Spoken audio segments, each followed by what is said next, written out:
Last week, Isaiah told us the wonderful truth at the heart of his big plan, of God's big plan to rescue his people.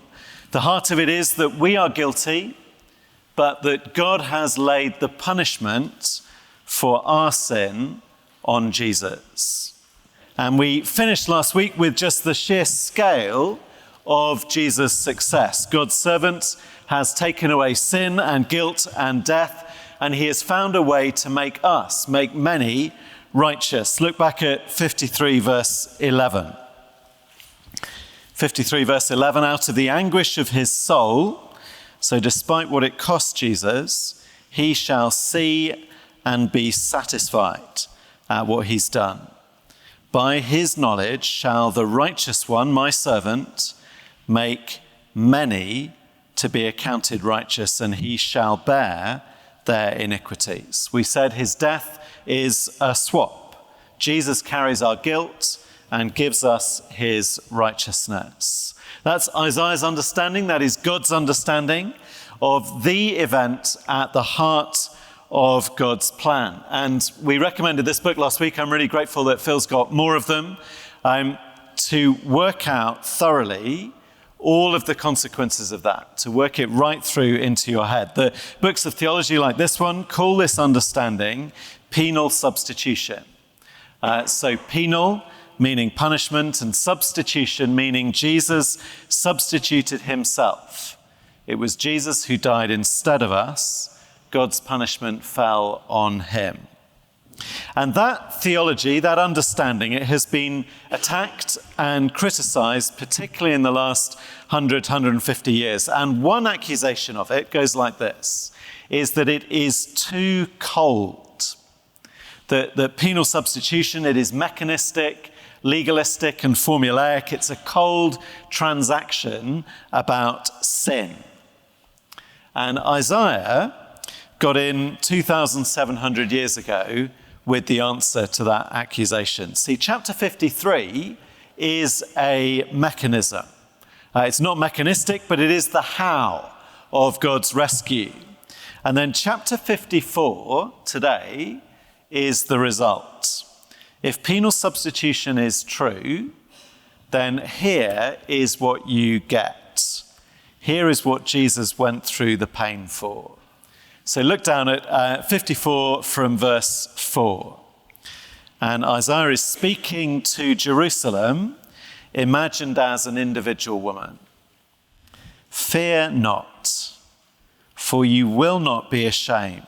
Be not confounded, for you will not be disgraced. For you will forget the shame of your youth, and the reproach of your widowhood you will remember no more. For your Maker is your husband.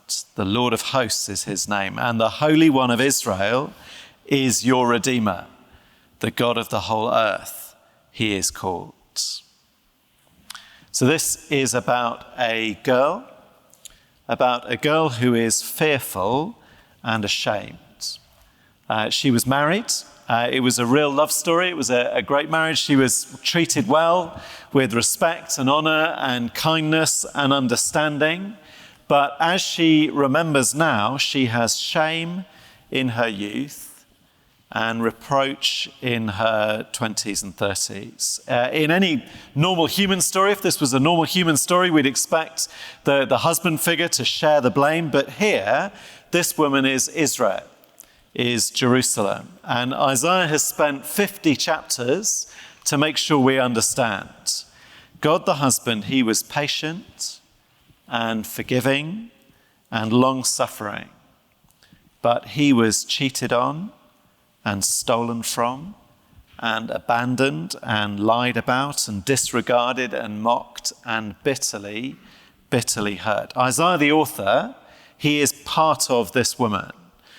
He's not pointing the finger at someone else. He's saying this is what we were like. We all, like sheep, have gone astray.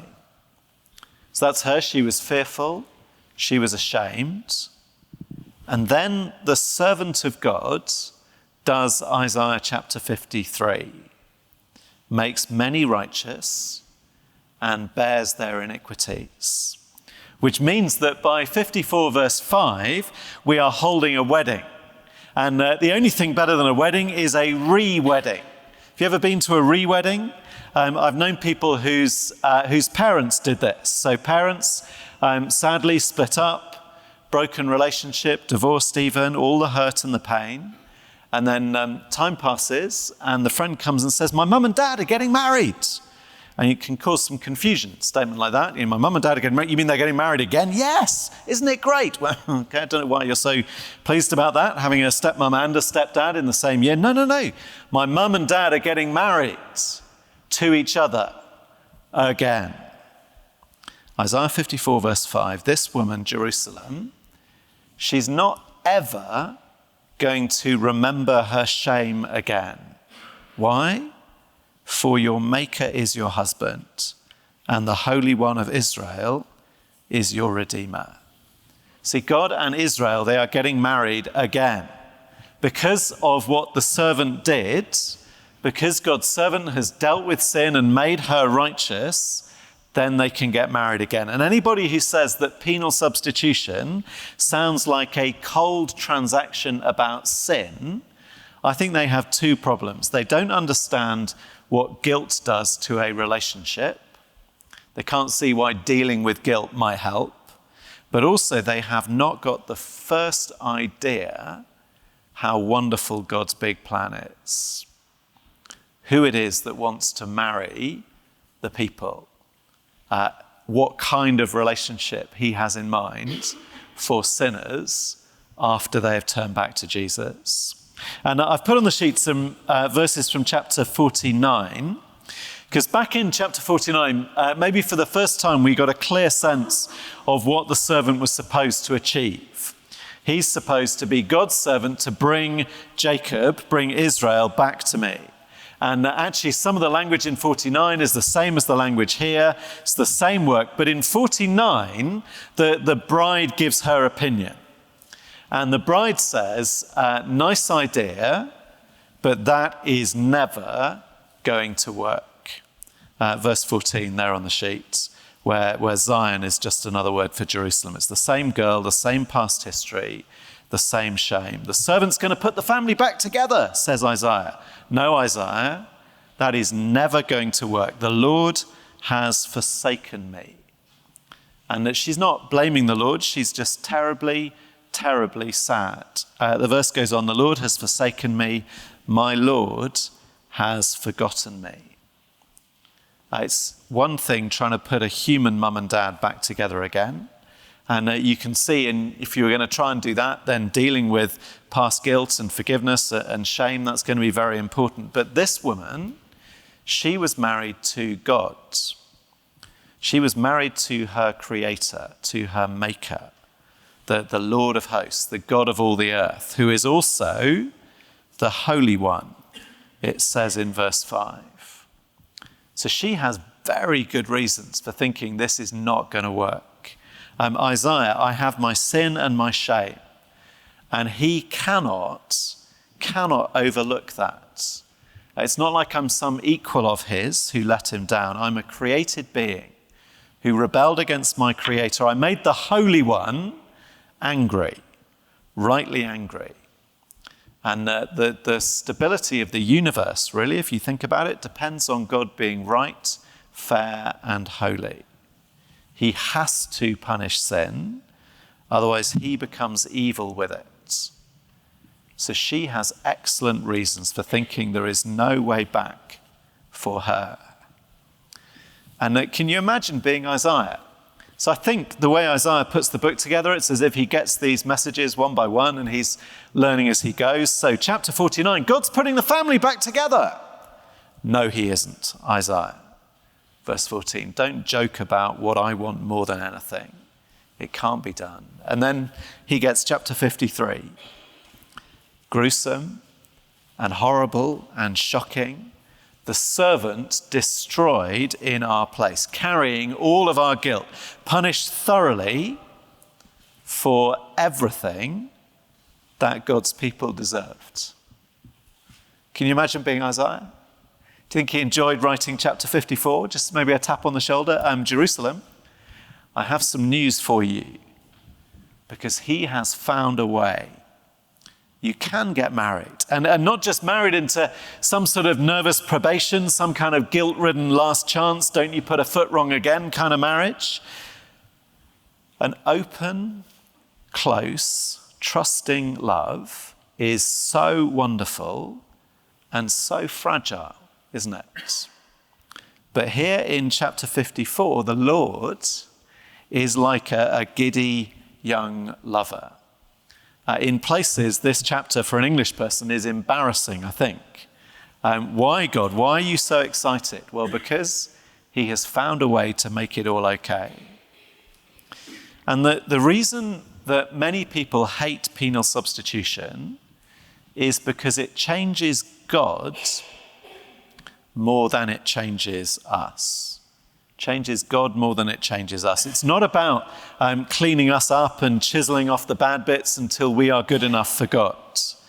It's about recognizing that that is never going to work and changing God's anger instead, till he is no longer angry with us, but is angry with Jesus in our place, until he is not angry with us at all, until he sees us as righteousness. And that is the only secure place for sinners to ground a relationship with God, because it actually deals with his anger. It redirects it away from us onto Jesus. So you've got a handout with some headings. Let's let Isaiah deliver the good news to this woman, Jerusalem. So point 1. About the wedding. Verse 1 says, get ready to sing, because everybody is coming home. There are going to be children you never had are going to come home. You're going to need a bigger tent. Verse 2, and as we go through, the metaphor of woman and city just sort of blend into each other. So verse 3, it's about cities full of people, because the shame is over. The shame of her widowhood, verse 4, that almost certainly means the exile to Babylon. So Isaiah is looking ahead through events that haven't happened yet to when Israel is going to be widowed and sent away to Babylon, which was God's fair and right decision to call time on this wrecked marriage. And she went away ashamed and guilty, facing life without God, without all the benefits she'd taken for granted from him, widowhood. But now it is over. Because chapter 53 has happened, because Jesus took that shame and said, shall we call that mine? Named it as his. So she lifts her head to be told, you are not even going to remember what you did wrong. You're not even going to remember the shame. And verse 5 is the wedding. And verse 6, 7, and 8 is the re-courtship. And verse 6, I loved looking at this. Verse 6 says, when God comes to get you, it is going to be like after that first stupid argument among young lovers. When you have an argument about something silly and trivial, and she is grieved in spirit, it says, and sobbing, and he comes to her senses and goes calling for her. This is the moment in every film. This is the scene in the film when he jumps security at the airport. It's the scene when he goes to the family cafe to shout that he loves the daughter. Will you have me back? This is it. Schnuggum still loves his squishy. That's the tone here. God is saying, after everything that has happened, we will go back to innocence and young love and security. This is how God says it is when he wants to explain how he feels about getting back the people who let him down. Because of the achievement of the cross of Jesus, it feels to him like young love. And it doesn't matter that she is actually 900 years old at this point. 900 years of difficulty and shame, that doesn't matter. Because the God who created time and was ancient of days before planets existed, he says, verse 7, that Babylon was just a brief moment. There was anger, verse 8, for a moment. But from now on, there is great compassion and everlasting love. The Holy One is your Redeemer, and your Maker is your husband. If the Creator says this is how it's going to be, and his Son dies to make it happen, well, then you need to trust that he means it. And point 2, point 3 are the reasons to trust this, and they are both about God as Creator. So point 2, verse 9 and verse 10, this is a Noah moment. You see, she is thinking there is no way back. And they need to be sure. She needs to be sure that this is permanent. So verse 9, God says, well, let me tell you what this is like for me. This is like the days of Noah.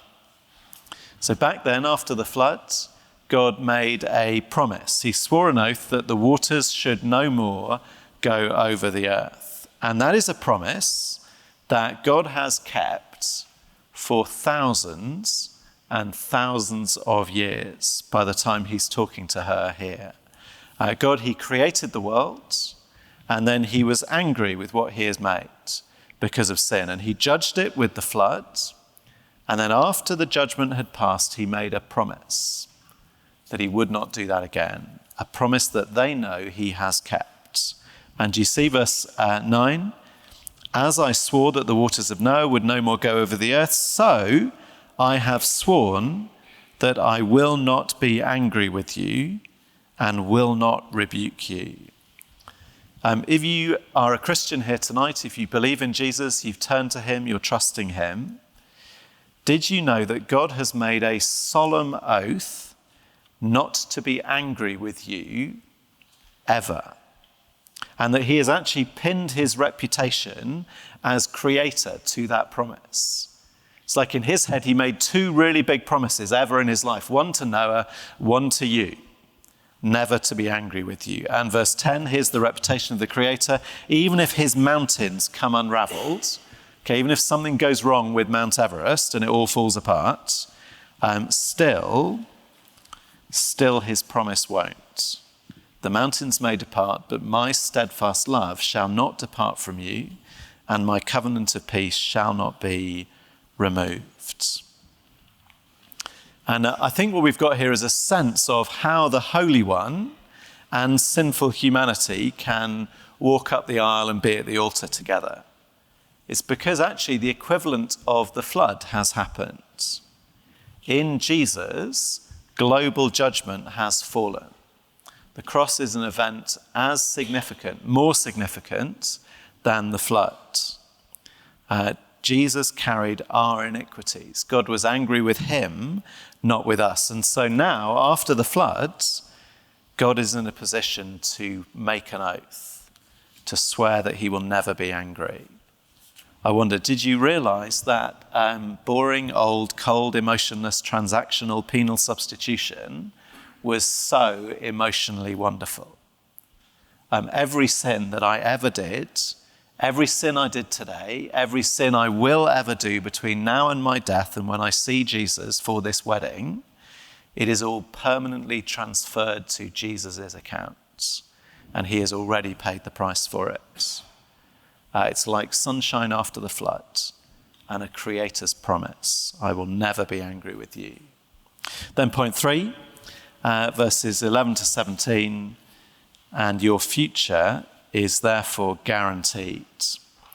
And we don't have time for every verse. 11 and 12 is she's a city and she's a beautiful woman. And in 11 and 12, you can't really tell whether 11 and 12 is a makeup session or it is architecture.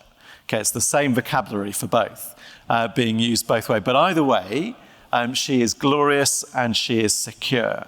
Then 15 to 17, this is why if the Creator is your husband, no one is ever going to be able to hurt you again. So Babylon was an example of strife that came from God. It was judgment because of sin. It was deserved. It was brought by him. But from now on, verse 15, if anyone stirs up strife, it is not from me.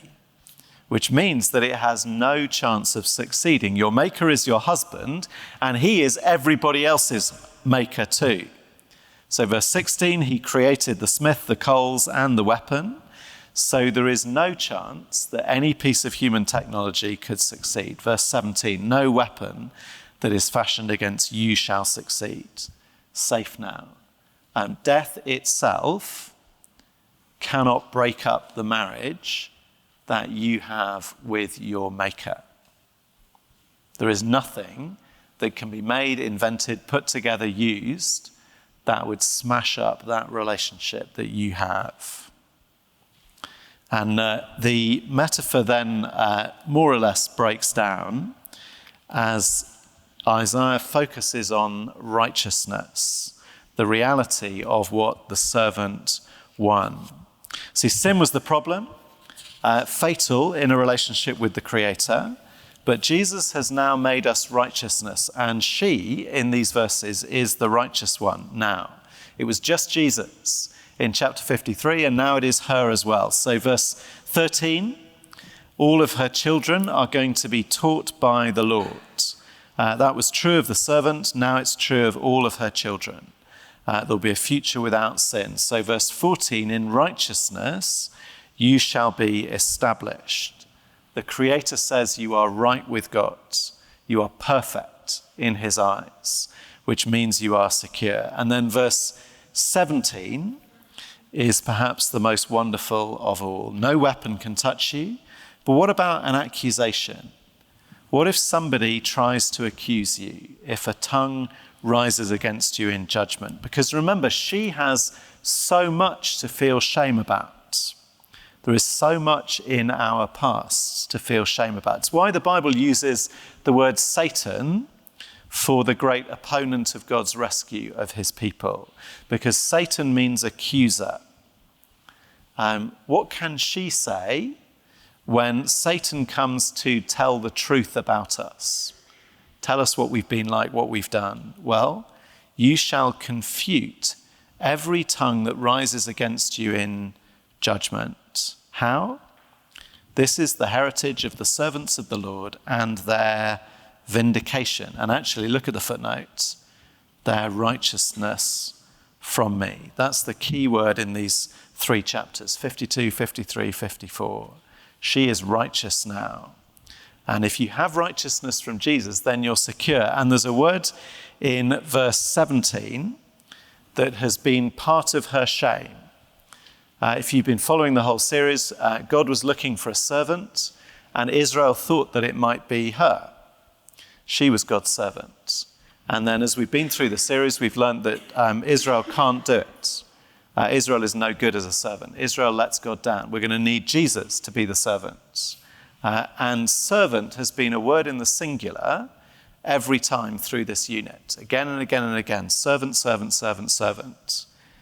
But from now on, in the book of Isaiah, the word is plural every single time.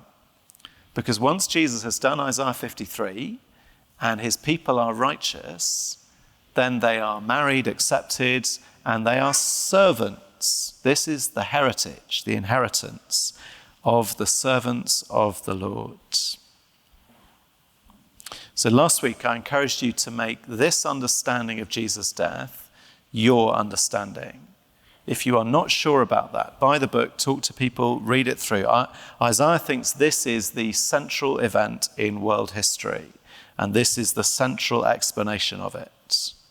And this week, see how secure this makes you, how married, how loved. It's not a cold, legalistic transaction. It's the way back to young love in the security with the one who made you. And next week, come for the invitation. Bring people who you think would appreciate an invitation to be forgiven, secure, and married to their gods. But for tonight, we're going to finish. 54 verse 1 says that we should sing. So I'm going to pray, and then we're going to sing.